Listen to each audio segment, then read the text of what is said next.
I would like to add someone to our group here. Professor Paul Weiss, a Sterling Professor of Philosophy at Yale.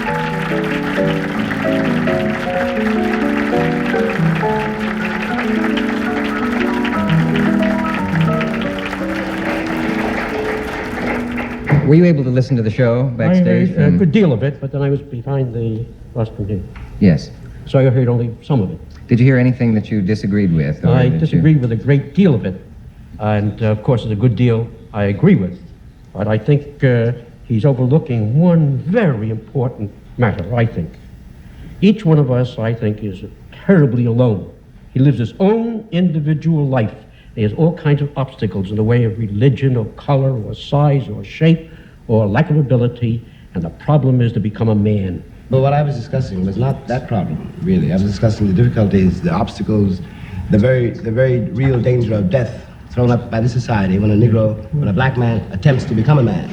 All this emphasis upon black man and white does emphasize something which is here, but it emphasizes it or perhaps exaggerates it, and therefore makes us put people together in groups which they ought not to be in. I have more in common with a black scholar than I have with a white man who's against scholarship. And you have more in common with a white author than you have with someone who's against all literature. So why must we always concentrate on color or on religion or this? There are other ways of connecting men. I'll tell you this.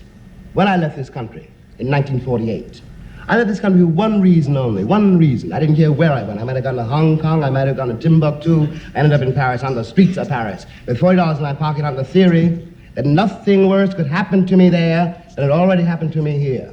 You talk about making it as a writer by yourself. You had to be able then to turn off all the antenna with which you live, because once you turn your back on this society, you may die. You may die. And it's very hard to sit at a typewriter and concentrate on that if you're afraid of the world around you. The years I lived in Paris did one thing for me. They released me from that particular social terror, which was not the paranoia of my own mind, but a real social danger visible in the face of every cop, every boss, everybody. I don't know what most white people in this country feel, but I can only include what they feel from the state of their institutions. I don't know if white Christians hate Negroes or not, but I know that we have a Christian church which is white and a Christian church which is black. I know, as Malcolm X once put it, that the most segregated hour in American life is high noon on Sunday. That says a great deal for me about a Christian nation. It means that I can't afford to trust most white Christians and certainly cannot trust the Christian church.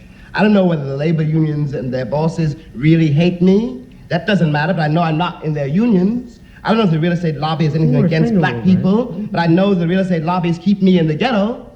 I don't know if the Board of Education hates black people, but I know the textbooks they give my children to read and the schools that we have to go to. Now, this is the evidence.